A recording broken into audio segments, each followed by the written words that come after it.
அதாவதுங்க 41 நாள் இருந்து தன்னைத்தானே வந்து நட்டிப்பு அரக்க அப்படின்னு சொல்லிட்டு இருந்த திவாகர் அச்சீவ் பண்ணாததை கூட இந்த ஆயாமா வந்து அசால்ட்டாக ஒரே ஒரு எபிசோடில் அடிச்சுட்டு போயிட்டாங்க. யாருமே இந்த ஆயாமான்னு கேட்குறீங்களா? நல்லா யோசிச்சு பாருங்க. ஒன்றுமே வேலை செய்யாமல் எல்லாரையும் வந்து அங்கே இருக்கிறத இங்கே சொல்லிக்கிட்டு பின்னாடி இருந்துட்டு பேசிட்டு புருஷனோட வந்துட்டு சேர்ந்துக்கிட்டு கேம் விளாண்டுட்டு அப்புறம் வந்து ஐயோ எங்கள் குழந்தைங்க பார்ப்பாங்க, இப்படிலாம் பண்ணக்கூடாது அப்படிலாம் பண்ணக்கூடாதுன்னு சொல்லிட்டு பயங்கரமாக வந்து சீன் போடுற சான்றாம தான் அந்த ஆயாமா. சரி, என்ன நடந்ததுன்னு கேட்குறீங்களா?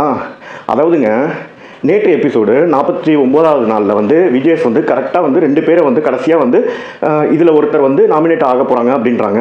யாருன்னு பார்த்தீங்கன்னா பிரஜின் அண்ட் கெமி அவர்கள். பிக் பாஸ் வந்து உள்ளே வந்து சொல்கிறாரு 2 கார் வரும், 2 காருமே 2 பேருமே வந்து பிளைண்ட் ஃபோல்டாக அழைச்சிட்டு போகும். அதில் ஒரு கார் வரும், வர்றவங்க வந்து ஸ்டே பண்ணுவாங்க, வராதவங்க வந்து அப்படியே வந்து எக்ஸிட் ஆகணும் அப்படின்றது தான் கிளாஸு. இதில் வந்து கெமியும் வந்து ரொம்ப எமோஷ்னலாக வந்து அழுதுட்டு போய் ஏறி உட்காந்துடுறாங்க, பிரஜினும் ஏறிட்டு போய் உட்காடுறாங்க. அப்போ வந்து பாருங்கள், நம்ம நடிப்பு ஆயா வந்து ஒரு பெர்ஃபார்மன்ஸ் கொடுத்தாங்க. அதாவது 21 நாள் பண்ணாத ஒரு பெர்ஃபார்மன்ஸு நேற்று இந்த ஆயா அவ்வளோ வந்து கொடுத்துருக்காங்க. அஜோ ஐயோ அஜோ அப்படின்னு சொல்லிட்டு ஒரு சீன் போட்டாங்க பாருங்க. அதாவது ஒரு புருஷனோட பாடியை எடுத்துகிட்டு போகும்போது கூட ஒரு பொண்டாட்டி இந்த மாதிரி வந்து கதறடிக்க மாட்டாங்க. ஆனால் இந்த ஆயா வந்து என்ன பண்ணியிருக்காங்க பார்த்தீங்கன்னா, ஜஸ்ட்டு ஒரு எலிமினேஷன் ஆகுமா ஆகாதா அப்படின்ற ஒரு டவுட்டில் இருக்கும்போதே வந்து ஒரு சீனை போட்டு அதுக்கப்புறம் பிரஜினு வந்துட்டாப்ல உள்ள.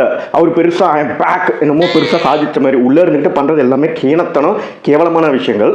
ஸோ அவர் வந்து ஐ எம் பேக் அப்படின்னு சொன்னோன்னே இந்த அம்மா வந்து ஒரு இது போட்டாங்க பாருங்கள், ஒரு ஆக்ஷனு. அப்படியே ஹக் பண்ணிவிட்டு மயங்கி விழுறாங்களா. அப்பா சிவாஜி தோற்றுருவார். ஏம்மா நீ கேரளாவிலேருந்து வந்துட்டு இவ்வளோ படம் போடுறியாம்மா, குத்த காசுக்கு மேலே ஓவராக கூறிய.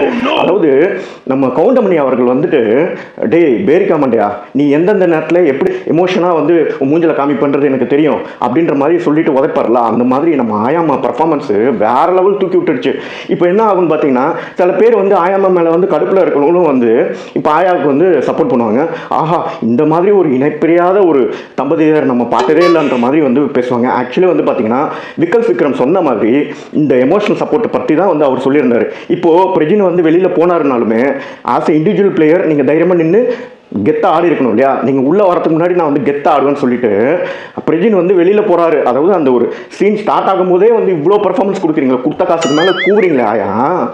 உண்மையிலே சொல்லுங்கள், விக்ரம் சொன்னது ஏதாச்சும் தவறா? இல்லவே இல்லைங்க.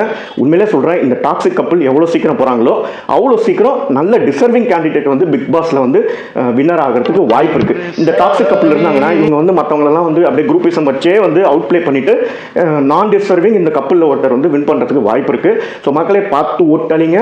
Thank you, by by.